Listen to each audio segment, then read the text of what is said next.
மதியம் உச்சி வெயில்ல ஒரு தரமான வேலை. இந்த மாதிரி வேலைலாம் உச்சி வெயில்ல மட்டும்தான் வரும். என்ன தேடி அது என்னமோ ஏன் நேரம். அது சரி, வேலையை பார்ப்போம் வாங்க. இப்போ இந்த டிராக்டர்ல பார்த்தீங்கன்னா ரிங் செட் பட்டை மாட்டுவோம்ல, அந்த பட்டை மாட்ட வேண்டிய இடத்துல ஒரு மெயின் சாஃப்ட் வரும். அந்த மெயின் சாஃப்ட் கட் ஆகிட்டு சாஃப்ட் கட் ஆன அடுத்த செகண்டே டிராக்டர் தனியாகவும் ரொட்டேட்டர் தனியாகவும் வர அந்த வண்டியை எடுத்துட்டு நம்ம கஸ்டமர் நம்மளை தேடி வர வேலையை தான் ஸ்டார்ட் பண்ணியாச்சுங்க. அந்த சாஃப்ட் பார்த்தீங்கன்னா உள்ளார ஒழிஞ்சு கிடந்துச்சு. அந்த ஒழிஞ்சிருந்த சாஃப்ட்டை ஒவ்வொரு சேலஞ்சும் பண்ணி நம்ம கைட்டி வெளில எடுத்தோம்.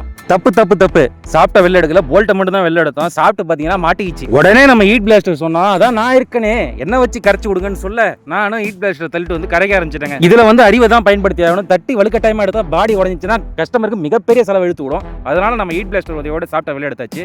இப்போ வந்து பார்த்தீங்கன்னா கஸ்டமர் புது சாஃப்ட் வாங்கிட்டு வந்தாரு.